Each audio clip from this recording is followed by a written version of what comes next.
Homework. All right. This week, we have 3 things to look at. Number 1, what sin have I committed? I love how in the Old Testament, it does not sugarcoat it. It tells us exactly the type of people that Judah and and Tamar were. And we need to be honest with God. We don't need to sugarcoat our prayers. Oh God, I did some things that were wrong this week, and you know what they are, Lord. And no. Tell him exactly the nature of what you did. There's something powerful that happens when we say out loud the horrible, terrible thing that we thought about doing or did do or gave into. And thinking about something isn't a sin, but entertaining it and mulling it over and over and fantasizing, that's, what sin have I committed? Confess that to God. Number 2, I guess this is before confession. We need to actually work through this. Am I going to double down or make a correction? We all have the opportunity when we are convicted of our sin.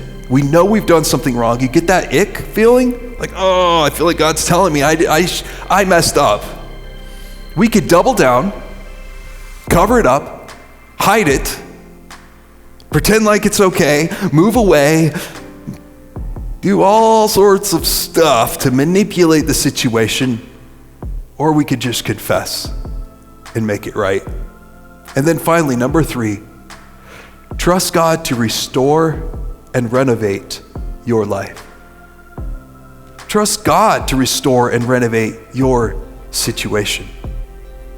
I have heard some crazy stories about people's lives, and you would be amazed at what God is able to do with some really messed up situations. And some of you know that from your story or people's story who have shared that in small group.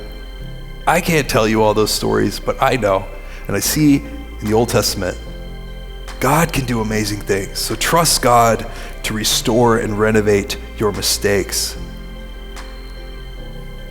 Every day, as often as you freak out, I trust you, God. I trust you, God. I trust you. And then be obedient.